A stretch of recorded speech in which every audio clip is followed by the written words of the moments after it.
तो दोस्तों मैं फाइनली लेकर आ चुका हूँ सुझल पार्ट 2 को, यानी कि सीजन 1 के पार्ट 2 को, जिसके अंदर हम लास्ट के 4 एपिसोड्स को एक्सप्लेन करने वाले हैं। तो इससे पहले अगर आपने इस सीरीज के पहले 4 एपिसोड्स को नहीं देखा है, जाकर देख लीजिए, link is in the description and pinned comment. Trust me, ये वाले जो आखिरी 4 एपिसोड्स हैं, इसके अंदर तो बहुत ही बेहतरीन ट्विस्ट खुलने वाले हैं। और सबसे बड़ी बात कि ये इसका अंत नहीं होगा, सीजन 2 भी आ चुका है, तो यहाँ पर बहुत कुछ आने वाला है। तो अगर आपको सीजन 2 चाहिए तो जल्दी से जल्दी वीडियो को लाइक कर दीजिए, चैनल के ऊपर नए हो तो सब्सक्राइब कर लो, कमेंट कर लिख देना कि सीजन 2, जिसके चलते सीजन 2 की वीडियो जल्दी से जल्दी आ जाएगी। तो चलिए अब बिना किसी देरी के चलते हैं सीधा वीडियो की तरफ।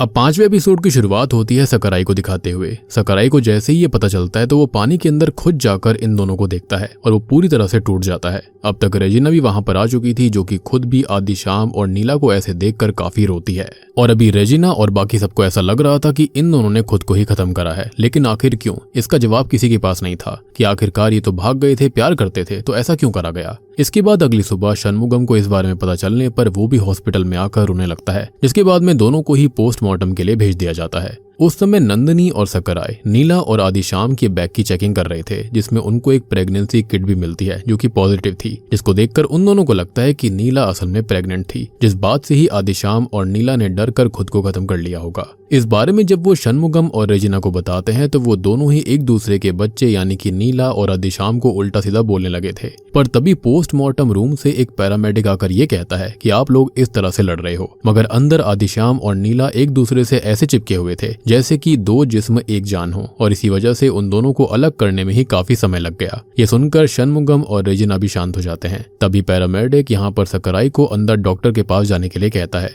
अंदर जाकर डॉक्टर से बात करने पर तो सकराई की हालत ही खराब हो जाती है, क्योंकि वो बताती है कि ऐसा 3 दिन पहले हुआ था और आदि शाम और नीला ने खुद को खत्म नहीं करा, बल्कि उनकी गर्दन पर किसी खंजर से वार कर उन्हें खत्म करा गया था। और उसी दौरान ही उन दोनों ने एक दूसरे को गले लगाया होगा और उनके खत्म होने के बाद किसी ने उनको उसी तरह से पानी में फेंक दिया। ये सब जानने के बाद में सकराई को समझ ही नहीं आ रहा था कि वो इस बारे में रेजिना को कैसे बताएगा, पर वो जैसे तैसे हिम्मत करके इस बारे में उनको बता देता है, जिसको सुनकर ये दोनों ही पूरी तरह टूट गए थे और उनको समझ में नहीं आ रहा था कि नीला और आदि शाम को किसने खत्म किया। खैर अब इसके अगले दिन त्रिलोक भी आदि शाम के अंतिम संस्कार से पहले रेजिना से मिलने आता है, मगर रेजिना उससे कोई बात नहीं करती। तब वो बाहर जाते हुए वादी वेलू से ये कहता है कि अगर तुम्हें किसी भी चीज की जरूरत हो तो बिना कुछ समझे तुम मेरे से कह देना, मगर वादी वेलू को अब कुछ भी नहीं चाहिए था। ये सुनकर त्रिलोक भी वहां से चला जाता है कि ये मौका ठीक नहीं था। तभी उसके पास कुठांदरम आता है, जिसको ऐसा लग रहा था कि फैक्ट्री में आग उसकी मेंटेनेंस ना करने की वजह से लगी होगी, जैसा कि भोपाल केस में हुआ था। मगर त्रिलोक के हिसाब से वर्कर्स ने ही फैक्ट्री को आग लगाई थी। हालांकि मूड खराब होने के कारण वो इस बारे में कुठांदरम से ज्यादा कुछ नहीं बोलता और गाड़ी में बैठकर वहां से निकल जाता है। मीनवाइल सकराई जब रेजिना के घर के बाहर वादीवेलू से बात कर रहा था, तभी उसके पास रेजिना आकर उससे शनमुगम के घर चलने के लिए कहती है, जिस दौरान रास्ते में सकराई उस समय को याद करने लगता है जब वो आदि शाम को जीप चलाना सिखा रहा था। वो दोनों बिल्कुल भाइयों की तरह रहते थे और उसी तरह से एक दूसरे से हंसी मजाक भी करा करते। और उसी बारे में सोचते हुए सकराई इतना ज्यादा खो जाता है कि जीप जो थी वो एक ट्रक से टकराने ही वाली थी, पर वक्त रहते रेजिना सकराई को होश मिलाकर जीप को कंट्रोल करवाती है, जिसके बाद में ये शनमुगम के घर जाते हैं। अब शनमुगम भी नीला के जाने से बहुत ही ज्यादा सदमे में था। तभी उसके घर पर गांव के पुजारी जी आकर उससे नीला की राख मांगते हैं ताकि उसे ऐसे दिव्य त्योहार के प्रसाद में बांटा जा सके। और ये सुनकर तो शनमुगम गुस्से में पंडित का गला ही पकड़ लेते हैं और उतने में ही वहां पर रेजिना भी आ जाती है, जो कि आज पहली बार शनमुगम का साथ देकर पुजारी को वहां से भगा देती है और शनमुगम को ये बताती है कि मैं आदि शाम और नीला दोनों की ही अंतिम यात्रा साथ में निकालना चाहती हूँ, क्योंकि वो हमारे रहते तो यहाँ पर जी नहीं पाए, पर कम से कम मरते समय तो अलग ना हो, जिस पर शनमुगम भी मान गया था। इसी बीच जब सकराई सिगरेट पीने के लिए शनमुगम के घर के पीछे जाता है तो वहां पर वो पुष्पराज को देखता है, यानी कि उसी ट्यूशन मास्टर को, जो कि असल में गमलों के पास कुछ ढूंढ रहा था। मगर सकराई को देखते ही वो नल के पास जाने का ड्रामा करने लगता है, जिसको देखकर सकराई को कुछ भी समझ में नहीं आता, पर अभी वो कुछ भी नहीं बोलता। और आगे जब शमशान घाट में आदि शाम और नीला की बॉडी को जलाया जा रहा था तो पास में ही एक पागल पुजारी ईश्वरन बैठा हुआ था, जो कि बार बार एक ही बात कह रहा था कि देवी अब बकरों या फिर मुर्गों की बलि से खुश नहीं होंगी और उनको अब इंसानी बलि चाहिए। ये सुनकर रेजिना और शनमुगम के साथ आए लोग उस पर गुस्सा हो जाते हैं और वो उसको वहां से भगा देते हैं। तभी सकराई वापस से वहां पर पुष्पराज को नोटिस करता है, जो कि अचानक शमशान से कहीं जाने लगा था। ये देखकर सकराई उसका पीछा करता है और पुष्पराज वापस से शनमुगम के घर के पीछे मौजूद गमलों के पास आकर कुछ ढूंढने लगता है। अभी भी सकुराई को कुछ भी समझ में नहीं आ रहा था कि आखिरकार वो करना क्या चाहता है, पर अभी उसके पुष्पराज के सामने जाने से पहले ही सकुराई का फोन बज गया था, जिसकी वजह से पुष्पराज को उसके वहां पर होने के बारे में पता चल जाता है और वो भागता हुआ जैसे जैसे अपनी बाइक के पास जाकर वहां से निकलने में कामयाब हो गया था। ये देखकर सकुराई ने अपनी टीम से जल्दी पुष्पराज को ढूंढने के लिए कह दिया था, जिसके बाद सकुराई खुद भी उन्हीं गमलों के पास आकर वहां चेक करने लगता है। तो उसी दौरान उसे एक गमले के नीचे नीला का फोन मिलता है और शायद से पुष्पराज नीला के फोन को ही ढूंढ रहा था, मगर क्यों? इस बारे में सकुराई रात में नंदिनी से बात करता है और जब नंदिनी शनमुगम की डेट ऑफ बर्थ डालकर नीला का फोन खोलती है तो उनको ये पता चलता है कि नीला सोशल मीडिया पर काफी ज्यादा एक्टिव थी, क्योंकि उसके आसपास आदिशाम के अलावा और कोई बात करने के लिए नहीं था। खैर, अभी नीला का सोशल मीडिया अकाउंट चेक करने पर सकुराई को एक फोटो के अंदर अम्मनी नाम की एक लड़की का नाम दिखाई देता है, जिसको देखकर वो काफी हैरान हो जाता है, क्योंकि अम्मनी असल में वही लड़की थी जो कि उस समय पर गायब हुई थी जब गांव में सीमेंट फैक्ट्री का उद्घाटन हुआ था। लेकिन अम्मनी का इस केस से क्या कनेक्शन है, और यही जानने के लिए सकुराई अम्मनी के बारे में जानने का फैसला करता है और नंदिनी के साथ मलार के फादर के पास वापस जाता है, क्योंकि वो उस दिन के बारे में काफी कुछ जानते थे। लेकिन वहां पर जाकर उन्हें बस इतना पता लगता है कि उस लड़की के गायब होने के बाद उसके बारे में कुछ भी पता नहीं चला था और उसके ही गम में उसका भाई पागल होकर गांव का बाबा बन गया, यानी कि ईश्वरन। खैर, अब वापस आते समय नंदिनी सकुराई को बताती है कि नीला के FB अकाउंट पर मिस्टर डेविल नाम का व्यक्ति भी था, जिसके बारे में उनको कुछ भी नहीं पता और हो सकता है कि वो भी नीला के बारे में कुछ न कुछ तो जानता होगा। तभी सकुराई के पास में उसके साथी का कॉल आता है, जिन्हें पुष्पराज के घर की तलाशी करने पर एक लेडी की अंडरगारमेंट मिल जाती है, जो कि काफी अजीब बात थी क्योंकि पुष्पराज की शादी भी नहीं हुई थी। तब सकुराई अपने साथी से अंडरगारमेंट को एज एन एविडेंस कलेक्ट करने के लिए कह देता है और तभी सकुराई को उसका दूसरा साथी रेडियो से ये बताता है कि उन्हें पुष्पराज की बाइक मिल गई है। अब इस बारे में जानते ही सकुराई फेस्टिवल के बीच में से होते हुए नंदिनी के साथ अपने घर में जाता है और अपने घर के सीक्रेट लॉकर में रखी हुई अपनी बंदूक लेकर फेस्टिवल में ही मौजूद पुष्पराज की लोकेशन की तरफ निकलने लगता है। उस समय पुष्पराज लोगों की भीड़ में से फेस्टिवल को देख रहा था और तभी सकुराई को देखकर वो वापस से भागने की कोशिश करता है, मगर इस बार सकुराई उसे पकड़कर बुरी तरह से मारता है, जिसके थोड़ी देर के बाद में ही कहानी इंटेरोगेशन रूम में आती है, जहां पर पुष्पराज के साथ साथ नंदिनी की चाची सेल्वी को भी बुलाया गया था, यानी कि गुना की बीवी को। और तब जाकर यहां पर एक बहुत बड़ा खुलासा होता है कि असल में सेल्वी गुना के साथ रहकर सेटिस्फाइड नहीं थी और उसका पुष्पराज के साथ में एक्स्ट्रा मैरिटल अफेयर चल रहा था, जिसके काफी सारे सबूत नीला के एक प्राइवेट फोल्डर में थे, जो कि नीला ने एक समय उन्हें साथ में देखकर कैप्चर कर लिया था और बाद में उसने आदिशाम के साथ जाने से पहले सेल्वी और पुष्पराज को ब्लैकमेल करके उनसे 2 लाख रुपए भी लिए थे। और बाद में नीला ने पुष्पराज को यह बताया था कि नीला ने अपना फोन अपने घर के पीछे गमलों में छुपा कर रखा हुआ है, ताकि पुष्पराज वहां पर जाकर फोन से सारे सबूत मिटा दे।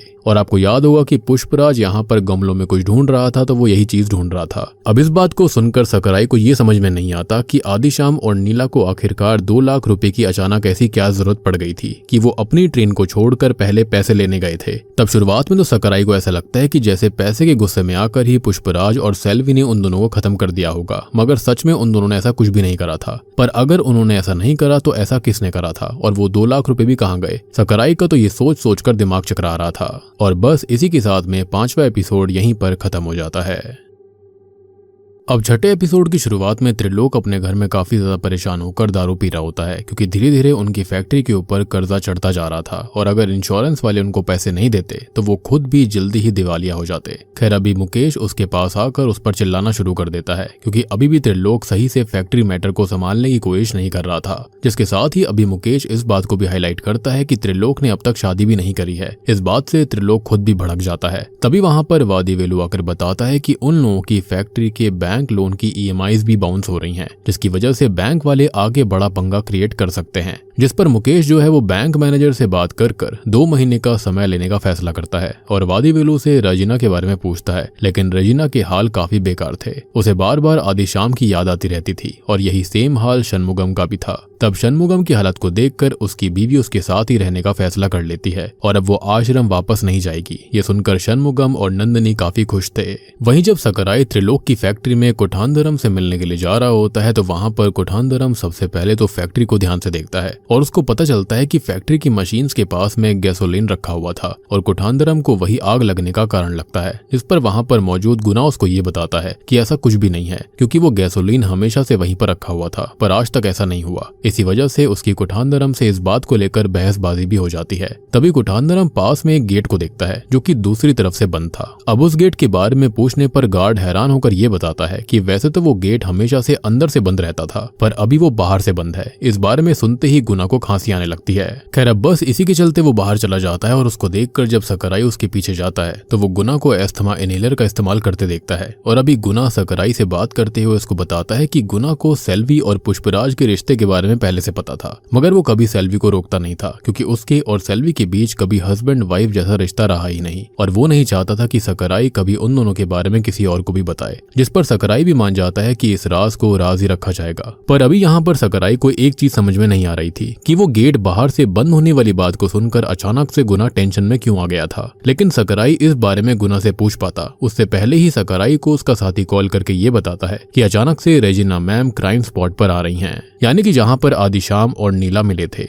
ये बात सुनकर सकराई तुरंत ही वहाँ पर पहुँचता है, जहाँ पर जाकर वो शुरुआत में तो रेजिना को घर पे जाकर आराम करने के लिए कहता है, मगर अब रेजिना हाथ पे हाथ रखकर घर पर नहीं बैठना चाहती थी। वो जल्दी से जल्दी आदिशाम और नीला के कल्प्रिट को ढूंढना चाहती थी कि तभी उस स्पॉट पर रेजिना को घायल आदिशाम के विजन्स आने लगते हैं, जिनको देखकर वो काफी इमोशनल हो गई थी और वो एक सर्च टीम के साथ में पास के ही जंगल में ढूंढना शुरू कर देती है। उसी दौरान उन्हें जंगल में एक टेंट दिखता है जिसके अंदर गांव का वही पागल पुजारी ईश्वरन रहता है और वही फेस्टिवल्स के टाइम पर जानवरों की बलि भी दिया करता था। खैर अभी उस पर इतना ध्यान ना देते हुए रेजिना और उसके साथी थोड़ा सा आगे जाते हैं, जहाँ पर उन्हें थोड़े से ही आगे एक गुफा दिखाई देती है जिसके अंदर एक मंदिर भी बना हुआ था। उस गुफा को सही से चेक करने पर सकराई को दीवार पर एक लड़की का स्ट्रक्चर बना हुआ दिखता है जो कि कुछ अम्मनी जैसा लग रहा था। उसको देखकर सब काफी हैरान थे कि तभी सकराई के साथियों को गुफा के अंदर एक जगह मिलती है जहाँ पर ढेर सारा खून था और दीवार पर खून से छपे हुए हाथ के निशान भी थे। उन्हें देखकर तो सबके होश पूरी तरह से उड़ जाते हैं, क्योंकि अभी सकराई और रेजिना को ऐसा लग रहा था कि वहीं पर आदिशाम और नीला की बलि दी गई थी और फॉरेंसिक डिपार्टमेंट से वहां पर मौजूद खून के धब्बे, आसपास मौजूद बाल और खून को टेस्ट करने के लिए कहता है कि तभी उन लोगों को ये बात भी याद आती है कि आदिशाम और नीला को जलाते समय ईश्वरन भी वहीं पर मौजूद था, जो कि बार बार कह रहा था कि अब उसकी देवी को इंसानी बलि चाहिए। इसका मतलब हो सकता था कि उसने ही इन दोनों को खत्म किया हो। अब ये बात समझ आते ही जल्दी से सकराई अपने साथियों के साथ ईश्वरन के टेंट की तलाशी लेना शुरू करता है, जिसके अंदर उसे अम्मनी की बनाई गई कुछ पेंटिंग्स के साथ साथ एक ज्योमेट्री बॉक्स भी मिलता है जिसके अंदर वही 2 लाख रुपए थे जो कि नीला और आदिशाम ने पुष्पराज को ब्लैकमेल करके उससे मांगे थे। और इन सब से सकराई और बाकी सबका शक यकीन में बदल गया था कि नीला और आदिशाम को ईश्वरन ने ही खत्म किया था और इसलिए वो उसे तुरंत ही पकड़ने के लिए मेले की तरफ जाते हैं। जिस वक्त ईश्वरन के अंदर माता आई हुई थी और वो डांस कर रहा था, मगर उसके डांस के बीच में ही रेजिना आकर पहले उसको एक थप्पड़ मारती है और काफी सारे पुलिस वाले उसे पकड़कर जेल में डाल देते हैं। इससे गांव के लोगों की आस्था को बहुत ही गहरी ठेस पहुंची थी, क्योंकि आपको पता है कि यहाँ पर मयान कोलाई फेस्टिवल चल रहा था, जिसकी वजह से ये जल्दी ही एक बड़ा मुद्दा बन जाता है और अब गांव के सारे ही लोग पुलिस स्टेशन के बाहर आकर हंगामा करना शुरू कर देते हैं।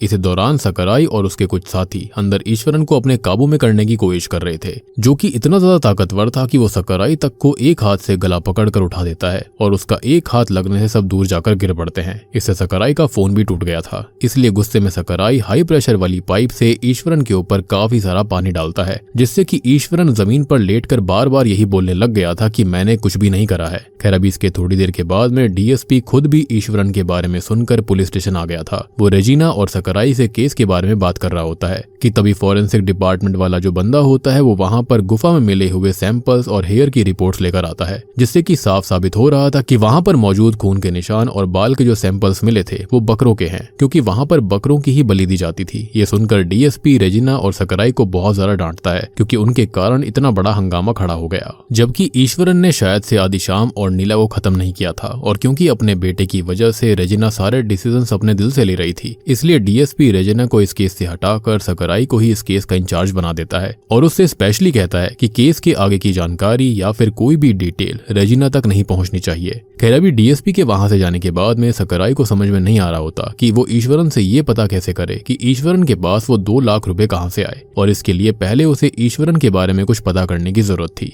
इसलिए वो शाम के समय में गांव के पुजारी के पास ईश्वरन के बारे में जानने के लिए जाता है और तब जाकर सकराई को सच्चाई पता चलती है कि असल में ईश्वरन फैक्ट्री फैक्ट्री के स्टार्ट होने से पहले एक बहुत ही कमाल का इंजीनियर हुआ करता था, जिसने खुद ही फैक्ट्री के सारे इलेक्ट्रिसिटी और सारी वायरिंग का काम करा था। पर फैक्ट्री जिस दिन शुरू हुई थी उसी दिन उसकी बहन अम्मनी को किसी ने गायब कर दिया, जिसके बारे में बाद में कभी किसी को कुछ पता ही नहीं चला। और उसके बाद से ही ईश्वरन पागल हो गया था, क्योंकि वो अपनी बहन से बेहद प्यार करता था। और ये सब जानकर सकराई कुछ सोचने लगता है। खैर थोड़ी देर के बाद में अम्मनी की ड्राइंग्स लेकर ईश्वरन के पास वो जाता है। अब उन ड्राइंग्स को देखकर ईश्वरन रोना शुरू कर देता है। और जब सकराई उससे ये पूछता है कि अगर तुम्हें अपनी बहन से इतना प्यार था तो तुमने नीला, जो कि अम्मनी की ही उम्र की थी, उसको क्यों खत्म किया? जिस पर ईश्वरन ये कहता है कि मैंने उन्हें खत्म नहीं किया है। जिसके साथ ही कहानी वहां से पास्ट में चली जाती है, जब मयान कोलाई की पहली रात थी। उस रात आदिशाम और नीला रेलवे स्टेशन से पुष्पराज के पास गए थे और उससे पैसे लेके ईश्वरन के पास आए। अब क्योंकि ईश्वरन जानवरों की बलि दिया करता था, तो वो दोनों ये चाहते थे कि ईश्वरन उनसे पैसे लेकर उनके बताए गए किसी व्यक्ति को खत्म कर दे। मगर ईश्वरन ने ऐसा करने से मना कर दिया था, क्योंकि वो तो खाली जानवरों की बलि दिया करता। उस समय ईश्वरन के हाथ में एक बड़ा सा खंजर भी था,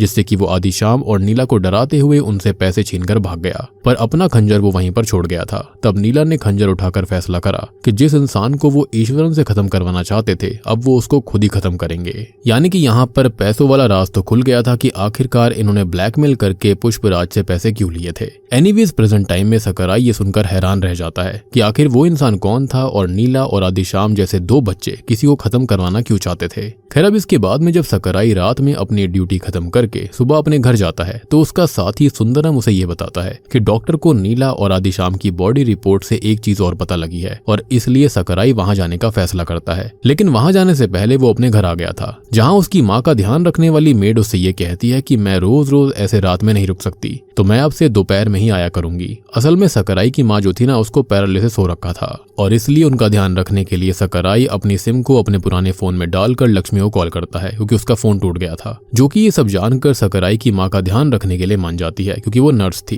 खैर अब सकराई को अपने फोन के अंदर नंदिनी की कुछ फोटोज मिलती हैं, जिससे ये बात तो साफ हो रही थी कि पहले के टाइम पर सकराई नंदिनी को पसंद करा करता था। खैर अभी लक्ष्मी के आने के बाद में सकराई नंदिनी के साथ ही डॉक्टर के पास जाता है, तो वो नंदिनी को उसकी फोटो दिखाते हुए पूछता है कि पहले के टाइम पर तुम्हें भी दौरे आया करते थे, तो क्या वो सही है? जिस पर नंदिनी हाँ बोलती है, क्योंकि शहर में जाने के बाद में उसकी हालत पूरी तरह से ठीक हो गई थी, सुधर गई थी। खैर तभी डॉक्टर सकराई के पास आकर ये बताती है कि नीला के पेट में जो बच्चा था वो आदिशाम का था ही नहीं। जी हाँ, और सबसे शॉकिंग बात कि कई महीनों से नीला के साथ कोई तो जबरदस्ती कर रहा था। ये सुनकर तो नंदिनी और सकराई दोनों के ही होश उड़ जाते हैं। यानी कि यहाँ पर ट्विस्ट पे ट्विस्ट, ट्विस्ट पे ट्विस्ट आ रहा था। और उसी समय नंदिनी अचानक से बेहोश हो जाती है। तब सकराई उसको संभालता है, और डॉक्टर की बातों से सीधा मतलब ये था कि नीला शायद से ईश्वरन के जरिए उसी इंसान को खत्म करवाना चाहती होगी, जो कि उसके साथ में जबरदस्ती करता आ रहा था। जिसके साथ ही छठा एपिसोड यहीं पर खत्म हो जाता है। अब 7वें एपिसोड की शुरुआत में हम देखते हैं कि डॉक्टर नंदिनी को चेक करके ये बताते हैं कि वैसे तो उसकी बॉडी नॉर्मली काम कर रही है, पर जैसा कि बचपन में उसके साथ ये सब चीजें हो रही थी और शहर से बाहर जाने के बाद ये बंद हो गई थी, मगर शहर से गांव में वापस आकर उसके साथ ये सब फिर से शुरू हो चुका है। तो वो 2 दिन के लिए उसको ऑब्जर्वेशन में रखना चाहता है, पर इसके लिए नंदिनी उसको मना कर देती है, क्योंकि अभी उसके घर की सिचुएशन बहुत ही नाजुक थी और उसके माता पिता वैसे भी काफी परेशान थे नीला के लिए। इसलिए तब नंदिनी की बात मानकर डॉक्टर उसे छुट्टी दे देता है। तब सेल्वी और नंदिनी के परिवार वाले उसको लेने के लिए हॉस्पिटल में आते हैं, पर जैसे ही नंदिनी मिरर के पास जाकर खुद को देखती है तो अचानक वो जमीन पर गिर पड़ती है और उसे फिर से दौरे आने लगते हैं। ये देखकर सकराई, सेल्वी और बाकी सब आकर उसको संभालते हैं। यानी कि यहाँ पर कुछ तो नंदिनी के साथ ऐसा हुआ था जो कि काफी खतरनाक है।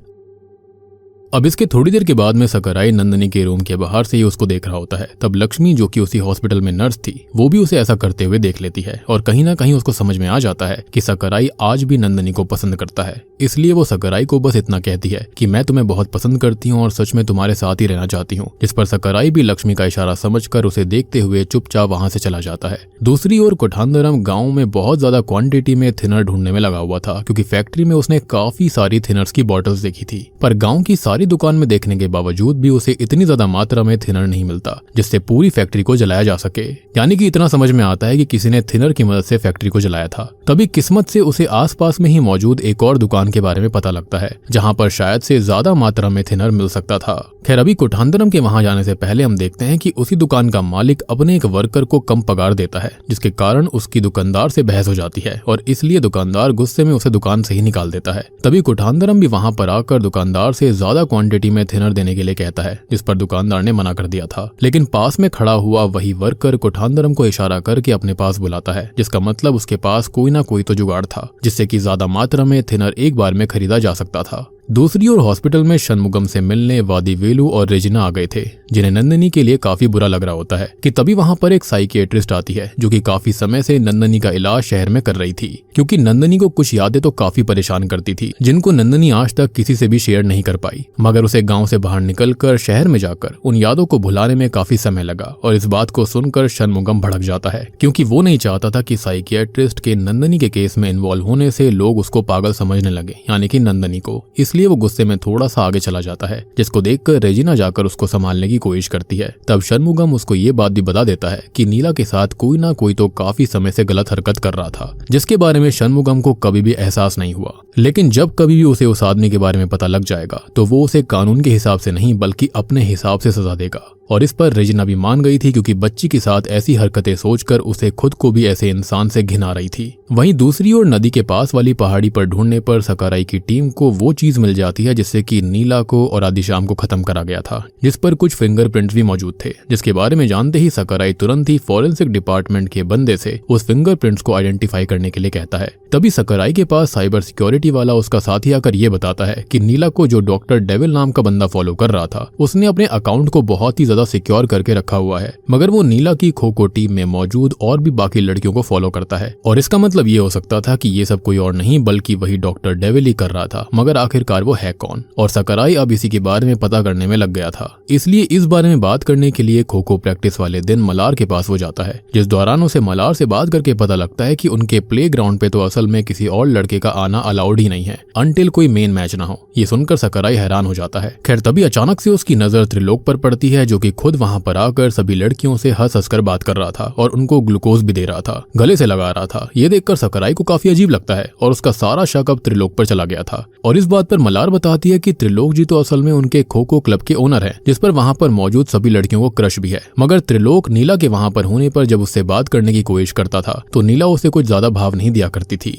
एंड उसका ऑब्वियस रीजन था आदिशाम। अब ये सुनकर तो सकाराई को ऐसा लगने लगता है कि पक्का त्रिलोक ने ही नीला के साथ गलत हरकत करी होगी और वो उसको ही खत्म करना चाहती होगी, जिस दौरान त्रिलोक ने उसे और आदिशाम को खत्म कर दिया, क्योंकि फैक्ट्री जलने वाली रात को भी वो नशे में था और वो फैक्ट्री जलने के काफी देर बाद भी आया था। यही सब सोचकर वो मलार से त्रिलोक की छुई हुई एक बोतल मंगवाता है, जिस पर त्रिलोक के फिंगरप्रिंट मौजूद थे। खैर अभी सकाराई इस बारे में कोठांदरम को कॉल करके उससे भी बात करता है। तब कोठांदरम ये कहता है कि मैंने त्रिलोक के बारे में पता करा था, वो इंसान मुझे सही नहीं लगता और जिस दिन फैक्ट्री में आग लगी थी उस दिन वो अपने फार्म हाउस में था। और ये सुनकर तो सकाराई और हैरान हो जाता है, क्योंकि आज तक उसे त्रिलोक के किसी भी फार्म हाउस के बारे में पता ही नहीं था। इसलिए वो तुरंत ही उस फार्म हाउस में जाता है, जहां पर फिलहाल तो कोई नहीं होता। इसलिए सकाराई को अंदर जाने में भी कोई दिक्कत नहीं थी। अंदर जाकर उसे एक रूम के अंदर कुछ फोटोज दिखाई देती हैं, जिनको देखकर वो हैरान रह जाता है, क्योंकि वही सेम पेंटिंग्स नीला के फोन में भी थी, जिसका मतलब त्रिलोक उसे वहां पर लाता रहता था। इसलिए अब सकाराई का शक यकीन में चेंज हो रहा था कि नीला और आदिशाम को त्रिलोक नहीं खत्म करा है। कि तभी उसकी नजर टेबल पर रखे हुए कुछ अल्फाबेट डाइस पर पड़ती है, जिस पर त्रिलोक का नाम लिखा हुआ था। पर उन्हीं डाइसिस की लोकेशन को शफल करने पर त्रिलोक की जगह डॉक्टर डेविल बन जाता है, जिसका मतलब डॉक्टर डेविल कोई और नहीं बल्कि खुद त्रिलोक है। और इसलिए वो खो-खो टीम की सारी लड़कियों के फ्रेंड लिस्ट के अंदर ऐड भी हो रखा था। पर जैसा कि हमें पता है कि त्रिलोक काफी बड़ा आदमी है और बिना किसी पुख्ते सबूत के उसको गिरफ्तार नहीं करा जा सकता। इसलिए इस बारे में बताने के लिए सकाराई डीएसपी के पास जाता है, जो कि सब जानने के बाद में सकाराई के ऊपर ही चिल्लाने लगता है कि वो बिना किसी वारंट के त्रिलोक के फार्म हाउस में कैसे गया, और अगर वो कोई कल्प्रिट भी है तब भी बिना किसी सबूत के उसे कुछ भी नहीं कहा जा सकता। अब ये सुनते ही सकाराई दुखी होकर बाहर आ जाता है, जहां सुंदरम नाम के कांस्टेबल से बात करके सकाराई को ये पता चलता है कि डीएसपी खुद भी त्रिलोक के उस फार्म हाउस में आता जाता रहता है। अब ये सुनकर सकाराई को ऐसा लगने लगता है कि शायद से नीला के साथ में डीएसपी ने भी गलत करा होगा, और इसलिए वो कुछ सोचकर जल्दी से फॉरेंसिक डिपार्टमेंट वाले बंदे के पास जाकर उससे ये पूछता है कि क्या वहां पर वेपन पर मिले हुए फिंगरप्रिंट्स त्रिलोक के फिंगरप्रिंट से मैच हुए, जिस पर फॉरेंसिक एक्सपर्ट ये बताता है कि असल में वेपन पे फिंगरप्रिंट फिंगरप्रिंट के नाम पर एक बहुत ही छोटा सा फिंगरप्रिंट मिला है, जिससे किसी का भी डेटा मैच करना काफी मुश्किल होता है। फिलहाल फॉरेंसिक डिपार्टमेंट एक्सपर्ट ये भी बताता है कि इंसानों में 3 तरह के फिंगरप्रिंट्स पाए जाते हैं, जिनमें 65% लोगों के लूप फिंगरप्रिंट होते हैं, 30% लोगों के वर्ल्ड फिंगरप्रिंट होते हैं और बचे हुए 5 लोगों के होते हैं आर्चेस फिंगरप्रिंट। अब इनको फर्दर 8 टाइप्स में और भी डिवाइड करा जा सकता है, लेकिन मेन यही होते हैं। और त्रिलोक के भी यहाँ पर आर्च फिंगरप्रिंट थे और किस्मत से वेपन पर मिले हुए फिंगरप्रिंट भी आर्च वाले ही थे। पर इससे ये नहीं कहा जा सकता कि त्रिलोक ने ही आदिशाम और नीला को खत्म किया है, यानी कि ये सबूत काफी नहीं है, क्योंकि आसपास मौजूद सभी गांव में मिलाकर कुल मिलाकर 5 लाख लोग हैं, जिसका 5% भी माना जाए तो 25,000 लोग होते हैं। और इसलिए ये फिंगरप्रिंट उन 25,000 लोगों में से किसी के भी हो सकते थे। और ये सब सुनकर सकाराई को ऐसा लगता है कि फॉरेंसिक एक्सपर्ट वाला व्यक्ति भी बड़े केस से बचने के लिए बहाने बना रहा था, जबकि ऐसा बिल्कुल नहीं है। क्योंकि देखो, सकाराई जो था वो मन ही मन में अब त्रिलोक को आदिशाम और नीला का कल्प्रेट मान चुका था, और इसलिए वो ये सारी बातें हॉस्पिटल में जाकर रजीना और शनमुगम को बता देता है, जिसको सुनकर रजीना और शनमुगम का खून खौल उठता है और वो त्रिलोक को सजा देने का प्लान बनाने लगते हैं। अब उनके प्लान के हिसाब से सकाराई रात में त्रिलोक का पीछा करता है, जिस दौरान पहले त्रिलोक किसी लेडी के साथ अपने फार्म हाउस में टाइम स्पेंड करने गया था, जिसके बाद वो उस लेडी को गाँव के फेस्टिवल में छोड़कर अपने घर की तरफ जाने लगता है। ये देखकर सकाराई फौरन इस बारे में रजीना को कॉल करके बता देता है। अब इस बात को सुनकर रजीना अब सकाराई को यहाँ पर आने के लिए कह देती है और रास्ते में शनमुगम के साथ त्रिलोक की गाड़ी को रोककर वो त्रिलोक को मारते हुए एक खाली वेयर हाउस में ले जाते हैं, जहाँ पर आकर शनमुगम और रेजिना दोनों ही त्रिलोक को बुरी तरह से पीटने लग गए थे, जबकि इनके पास में कोई भी सबूत नहीं था। मगर त्रिलोक जो होता है उसको समझ में ही नहीं आ रहा होता कि आखिरकार ये दोनों उसको मार क्यों रहे थे। इसी बीच सकाराई फेस्टिवल में उस लेडी का पीछा करता है, जिसके पास जाने पर सकाराई को ये पता चलता है कि असल में जिसको वो लेडी समझ रहा था वो लेडी है ही नहीं, बल्कि वो तो एक किन्नर है। जी हाँ, जो कि सकाराई को बात करते हुए ये बोलती है कि असल में त्रिलोक नीला के साथ गलत काम कर ही नहीं सकता, क्योंकि उसे शुरुआत से ही लड़कों में इंटरेस्ट है और फैक्ट्री में आग लगने वाले दिन असल में वो उसी के साथ था। इवन रही बात उसके लड़कियों से चेप होने की, तो सच में उन लोगों की वो काफी परवाह करता है और हमेशा उन्हें सपोर्ट करना चाहता है फाइनेंशियली। ये सुनकर सकाराई के होश उड़ जाते हैं और उसको समझ आ जाता है कि उसने रेजिना और शनमुगम को गलत इन्फॉर्मेशन देकर काफी बड़ी गलती कर दी है, यानी कि यहाँ पर त्रिलोक इनोसेंट था। और अब आपको ये बात भी समझ में आई होगी कि उसने शादी क्यों नहीं करी थी। एंड मुझे ऐसा लगता है कि कहीं ना कहीं उसके पिता मुकेश को ये बात पता होगी, इसलिए वो शायद उस पर हमेशा गुस्सा रहते थे। एनीवेज अब सकाराई रेजिना को कॉल करने की कोशिश भी करता है, मगर रेजिना तो शनमुगम के साथ त्रिलोक को पीटने में लगी हुई थी। वो दोनों उसे मार मार कर अधमरा कर देते हैं, जिसके बाद वो उसके ऊपर पेट्रोल डालकर उसे खत्म करने ही वाले थे कि तभी वहां पर सकाराई आकर रेजिना को बताता है कि गलती हो गई, कि त्रिलोक असल में वो इंसान नहीं है जिसने ये सब किया। जिसको सुनकर रेजिना और शनमुगम दोनों के पैरों तले जमीन खिसक जाती है, क्योंकि यहाँ पर उन्होंने बहुत ही बड़ा गलत काम कर दिया था। इसके साथ में ही 7वां एपिसोड यहीं पर खत्म हो जाता है। अब हम आ जाते हैं सुजल द वोर्टेक्स सीजन 1 के फिनाले एपिसोड पर, यानी कि एपिसोड 8 पर। एपिसोड 8 अगले दिन पर नंदनी से शुरू होता है, जहां पर नंदनी अपनी साइकियाट्रिस्ट से बात करते हुए जानने की कोशिश कर रही थी कि अगर नीला के साथ इतना गलत हो रहा था तो उसने अपने घर वालों को इस बारे में क्यों नहीं बताया। इस बात का जवाब साइकियाट्रिस्ट के पास भी नहीं था। असल में नंदनी की हालत को देखकर साइकियाट्रिस्ट को शक था कि कहीं नंदनी के साथ भी बचपन में ऐसा ही तो नहीं होता था, जिसकी वजह से ही उसको गांव में दौरे आया करते थे, यानी कि उसने ये सारी बातें अपने अंदर दबा ली थी, जो कि दौरों के रूप में ही बाहर आया करती। पर शहर में जाने के बाद वो इन सब से दूर हो गई थी, जिसकी वजह से उसे दौरे आने ही बंद हो गए और उसके माइंड के डिफेंस मैकेनिज्म ने उन सभी बुरी यादों को उसके दिमाग में ही लॉक कर दिया था, जिसकी वजह से ही उसको सकाराई और गाँव के बारे में काफी सारी चीजें याद नहीं थी। पर वापस आने पर जब नंदनी ने नीला के बारे में सुना, तभी उसके सबकॉन्शियस माइंड ने उसकी थोड़ी सी यादें अनलॉक कर दी, जिसकी वजह से ये दौरे आ रहे थे। अब इस बारे में साइकियाट्रिस्ट नंदनी को नहीं बताती और वहां से चली जाती है, लेकिन साइकियाट्रिस्ट का शक पूरी तरह से सही था, क्योंकि अभी जब नंदनी सोने जाती है तो उसे अपने स्कूल टाइम के वो पल याद आने लगते हैं जब कोई उसको गलत इंटेंशन से हाथ लगाता था और नंदनी कुछ नहीं कर पाती थी। अभी सब कुछ याद आने पर नंदनी बहुत ही ज्यादा टेंशन में आ जाती है, मगर वो इंसान है कौन, क्योंकि इसके बारे में अभी तक किसी को कुछ भी पता नहीं था। खैर, वहीं त्रिलोक के साथ रात में जो कुछ भी हुआ था उसकी वजह से उसकी हालत बहुत खराब हो जाती है और उसको हॉस्पिटल में ही भर्ती करवाना पड़ता है, जहां पर मुकेश आकर उस समय के बारे में याद करने लगता है जब त्रिलोक ने उसको एक बार कहा था कि मैं शहर जाकर एक आम आदमी की तरह खुलकर जीना चाहता हूँ, क्योंकि गाँव के अंदर मैं बिजनेसमैन होने के नाते गरीबों का खून चूसने वाला इंसान ही कहलाऊंगा। पर उसके पिता मुकेश ने उसे शहर में जाने से मना कर दिया था, जिस बात पे उसे आज तक पछतावा हो रहा था। खैर, अभी जब वो त्रिलोक के वार्ड से बाहर जाता है तो उसे कुठांदरम मिलता है, जिसको पता चल चुका था कि फैक्ट्री में आग किसने लगाई थी। इसके बारे में वो मुकेश से बात करते हुए बताता है कि वो आग असल में रेजिना ने लगाई थी। जी हाँ, और ये बहुत ही शॉकिंग चीज सीरीज थी जिसमें रजीना के साथ षणमुगम भी शामिल था। जी हाँ, यानी कि इन सब ने मिलकर नाटक करा और उन दोनों ने ऐसा किसी और के नहीं बल्कि खुद मुकेश के कहने पर करा था। यानी कि असल में मुकेश सब जानता था कि जल्दी उनकी फैक्ट्री का दिवाला निकलने वाला है, जिससे कि होगा ये कि गांव के सारे मजदूर जो हैं वो बेरोजगार हो जाएंगे। और इसी सिचुएशन से बचने के लिए मुकेश ने रजीना और षणमुगम से फैक्ट्री में आग लगाने के लिए कहा था और ये दोनों ही उसको बहुत मानते थे, जिसके चलते इन्होंने ऐसा कर दिया ताकि फैक्ट्री के कंपनसेशन के पैसे आएंगे और उसको गांव के मजदूरों में बांट दिया जाएगा। इसके लिए षणमुगम खुद फैक्ट्री जलाने का इल्जाम खुद पर लेने वाला था, जिसकी खबर ही रजीना बाद में कुठानदरम को देती। पर किस्मत से उसी रात आदिशाम और नीला गायब हो गए थे, जिसकी वजह से ही षणमुगम ने उसे ढूंढने के लिए आग लगने वाली बात को नहीं माना और ये केस इसी तरह से घूमता रहा। यानी कि सारी की सारी प्री प्लानिंग थी। षणमुगम, पुलिस ऑफिसर, मुकेश सभी वहीं पर थे और वहां पर जो उसका स्कूटर था वो भी जानबूझकर खड़ा करा गया था ताकि उसके खिलाफ कुछ सबूत बनेगा और षणमुगम यहाँ पर मान लेगा कि हाँ उसने ही ऐसा किया है। मतलब कि देखो, यहाँ पर हमको लग रहा था कि त्रिलोक कितना गलत इंसान है, लेकिन वो तो सही आदमी निकला। और सबसे बड़ी बात कि ये सारी बातें कुठानदरम को उसी थिनर शॉप पर काम करने वाले वर्कर से पता लगी थी, क्योंकि असल में उस दिन रजीना और षणमुगम उसी दुकान से इतने सारे थिनर को लेकर गए थे, जिस पर मुकेश हाँ बोलता है और बताता है कि वो नहीं चाहता था कि गाँव के किसी के भी बच्चे का फ्यूचर बर्बाद हो जाए। अगर कंपनसेशन के पैसे आ जाते तो रजीना, षणमुगम, गाँव के वर्कर्स और त्रिलोक सबकी लाइफ पूरी तरह से सही हो जाती। ये सुनकर कुठानदरम समझ जाता है कि ये सब मुकेश ने सबके भले के लिए करा था, इसके पीछे कोई भी गलत इंटेंशन नहीं थी और इसलिए वो अपनी रिपोर्ट को इस तरह से बनाने का फैसला करता है जिससे कि मुकेश के पास कंपनसेशन के पैसे आ जाएंगे। अब दूसरी ओर हमें रजीना को दिखाया जाता है जो कि अपने बेटे के कल्प्रिट के बारे में पता नहीं कर पा रही थी और उसे एक निर्दोष आदमी को बुरी तरह से पीटने का गम भी हो रहा था। इसलिए वो षणमुगम के साथ डीएसपी के सामने जाकर खुद को गिरफ्तार करवा लेती है और बाहर आकर वो सकराई से ये कहती है कि किसी भी हाल में डीएसपी को या फिर किसी और को नहीं पता चलना चाहिए कि पिछली रात तुम हम दोनों के साथ थे, वरना सकराई को भी जेल हो जाती और फिर वो नीला और आदिशाम के असली कल्प्रिट तक नहीं पहुंच पाएगा। अब ऐसे में सकराई को काफी बुरा लग रहा था कि सब कुछ उसकी वजह से हुआ, मगर वो असली कल्प्रिट तक पहुंचने के लिए रजीना की बात मान जाता है। अब रात में वो असली कल्प्रिट के बारे में पुलिस स्टेशन में सोच ही रहा था कि तभी उसके पास लक्ष्मी आकर बताती है कि नंदिनी हॉस्पिटल से गायब हो गई है और ये सुनकर सकराई काफी हैरान हो जाता है और तुरंत उसकी साइकियाट्रिस्ट के पास जाता है। तब उसकी साइकियाट्रिस्ट उसको सारी बातें बताती है जो अब तक उसने ऑब्जर्व करी थी,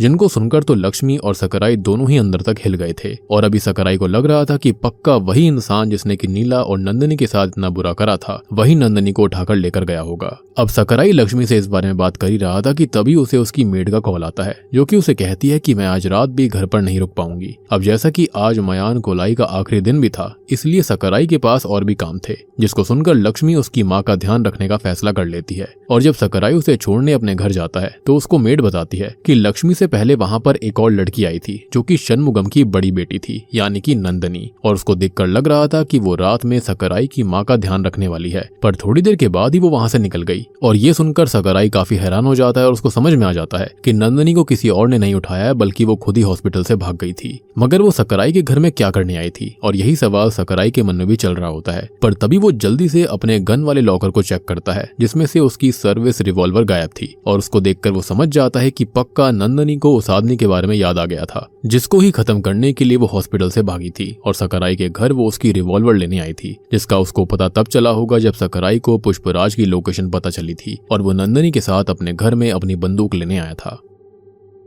ये जानकर सकराई तुरंत ही नंदिनी को ढूंढने के लिए उसके घर जाता है, जहां पर सेल्वी के अलावा कोई भी मौजूद नहीं था क्योंकि षणमुगम जेल में था। नंदिनी की माँ और चाचा मयान कोलाई में गए थे क्योंकि हर साल मयान कोलाई की शुरुआत और आखिर में खोपड़ी उठाने का काम गुना ही करता था। अब ये सुनकर सकराई काफी हैरान हो जाता है क्योंकि जब वो मयान कोलाई के पहले दिन रजीना को उसके घर पे छोड़कर अपने घर जा रहा था तो उसने ये देखा था कि उस दिन खोपड़ी उठाने का काम पुजारी जी खुद कर रहे थे, इसलिए वो गुना के बारे में सेल्वी से और पूछताछ करता है। तब उसको पता चलता है कि पहले जब नंदिनी और नीला छोटे थे तो उस दौरान जब भी षणमुगम उनको डांटता था तो वो भागकर उनके घर में आ जाया करते थे, पर अचानक एक दिन उन लोगों ने आना बंद कर दिया, जिस दौरान उनकी उम्र लगभग 13 से 15 के बीच में रही होगी। ये सुनकर सकराई समझ जाता है कि नीला और नंदिनी के साथ में गलत काम करने वाला इंसान कोई और नहीं बल्कि खुद उनका चाचा गुना था। जी हाँ, सकराई के रिएक्शन को देखते ही सेल्वी भी ये बात समझ जाती है और जोर जोर से रोना शुरू कर देती है। खैर अभी सकराई गुना को ढूंढने के लिए तुरंत ही फेस्टिवल की तरफ निकल जाता है। वहीं फेस्टिवल की जगह के पास मौजूद पहाड़ी पर नंदिनी के पास गुना आ गया था, जो कि उसके हाथ में बंदूक देखकर समझ गया था कि नंदिनी उसे खत्म करने आई है। मगर वो नंदनी को ऐसा करने से रोकने के लिए उसे मेंटली तोड़ने लगता है। वो उसे पुरानी बातें याद दिलवाने लगता है। साथ ही साथ उसको बोलता है कि नीला ने भी आखिरी बार उसे वहां पर बुलाकर यही गलती करी थी, जिस दौरान वो आदि शाम को भी अपने साथ उसे खत्म करने के लिए लेकर आई थी। यानी कि यहाँ पर जो कुछ भी हुआ था वो गुनाह नहीं किया था। उस वक्त वो दोनों शायद उसको खत्म कर भी सकते थे, लेकिन तभी फैक्ट्री में बड़ा धमाका हुआ था, जिसके इम्पैक्ट से हुआ ये था कि वो सभी थोड़ा सा दूर गिर गए और वो खंजर जो था वो नीला और आदि शाम ईश्वरन के पास से ही लेकर आए थे। वो गुना के हाथ में लग गया था और तब गुस्से में आकर गुना ने पहले आदि शाम की गर्दन पर वार करा और जब नीला ने उसके पास जाने की कोशिश करी तो गुना के पास मौजूद हथियार नीला की गर्दन पर भी चल गया था और तब नीला तड़पते हुए आदि शाम के गले जाकर लग गई थी। अब उनके खत्म होने पर गुना ने डर कर उन्हें पास की ही नदी में फेंक दिया। और अब आपको समझ में आया होगा कि आखिरकार इन दोनों के साथ में क्या हुआ था, यानी कि गुना स्टार्टिंग से सब जानता था। अब प्रेजेंट टाइम में ये सब जानकर नंदनी पूरी तरह से टूट जाती है और अभी उसे इतना बुरा और डरा हुआ फील हो रहा था कि वो हिल तक नहीं पा रही थी। तब गुना उसे सकराई की बंदूक छीन लेता है, जिसके बाद वो वापस से नंदनी के साथ वही गलत हरकत करने वाला था जो कि वो नीला के साथ भी करता आ रहा था। यानी कि नीला के पेट में पल रहा जो बच्चा था वो किसी और का नहीं बल्कि उसके खुद के चाचा गुना का था, जो कि बहुत ही शर्मनाक बात थी। यानी कि स्टार्टिंग में नीला के गायब होने के बारे में जब वो नाटक कर रहा था तो उसको सब पता था और सकराई यानी कि अपने ही भाई से इतना बड़ा धोखा करा गया। एनीवेज जब यहाँ पर नंदनी के साथ वो गलत काम करने वाला था कि तभी वहां पर सकराई पहुंच जाता है, जिसको देखकर गुना उस पर गोलियां चलाने की कोशिश करता है, पर सकराई जैसे तैसे बचकर गुना के पास जाकर उसे बुरी तरह से पीटने लगता है। इसी बीच नंदनी सकराई की बंदूक उठाती है और ठीक उसी वक्त वो गुना के शरीर में सारी गोलियां उतार देती है, जिस वक्त गाँव में चल रहे फेस्टिवल में देवी माँ राक्षस का वध कर रही थी। यानी कि यहाँ पर भी एक राक्षस का वध करा गया, वो भी माता नहीं किया। जिसके बाद में होता यह है कि नीला को याद करके और अपने साथ गलत हुई चीजों के बारे में याद करके नंदनी काफी रोने लगती है। तब सकराई जाकर उसको संभालता है और कहता है कि मैं कह दूंगा कि गुना को मैंने ही खत्म करा है, जिससे कि उसके और नीला के साथ में जो कुछ भी हुआ था वो किसी और के सामने नहीं आएगा। मगर अब नंदनी सबको इस बारे में बताना चाहती थी कि कभी कभी घर में रहने वाले लोग ही दरिंदों से कम नहीं होते। खैर अब ये सब सुनकर सकराई उसे अपने साथ घर की तरफ लेकर जाने लगता है और हमको बताया जाता है कि 90% चाइल्ड अब्यूज वाले जो केस होते हैं उसमें मेन कल्प्रेट उसका ही कोई जानने वाला या फिर रिश्तेदार होता है, जिस पर बच्चे सबसे ज्यादा भरोसा करते हैं। और शायद सबको लगता होगा कि ये चीज कॉमन नहीं है, लेकिन ट्रस्ट में ये चीजें बहुत ही ज्यादा कॉमन होती हैं। और बूम, इसी के साथ में सीजन 1 यहीं पर खत्म हो जाता है। तो दोस्तों ये थी सुजल द वोर्टेक्स सीजन 1 की कहानी। अब आपको लग रहा हो कि कहानी यहाँ पर खत्म हो गई, लेकिन ऐसा बिल्कुल नहीं है। कहानी यहाँ से आगे बढ़ेगी, हमको नंदनी और बाकी सारे लोग दिखाए जाएंगे और बहुत कुछ होने वाला है। तो इसके लिए सीजन 2 का आपको वेट करना पड़ेगा। तो अगर आपको सीजन 1 अच्छा लगा है तो जल्दी से इस वीडियो के ऊपर ढेर सारे लाइक्स और ढेर सारे कॉमेंट कर दो। कॉमेंट सेक्शन में लिख दो कि सीजन 2 जल्दी से जल्दी लेकर आइए, ताकि मैं सीजन 2 का वीडियो जल्दी से जल्दी अपलोड कर दूंगा। उम्मीद करता हूं कि आपको सारी कहानी, सारे एपिसोड अच्छे लगे होंगे। अच्छे लगे हैं तो वीडियो को लाइक कर दीजिए। चैनल के ऊपर नए हो तो सब्सक्राइब कर लो, ताकि सीजन 2 की नोटिफिकेशन आप तक सबसे पहले पहुंच जाएगी। तो मैं आप सबको मिलता हूं अगली वीडियो के साथ में। तब तक के लिए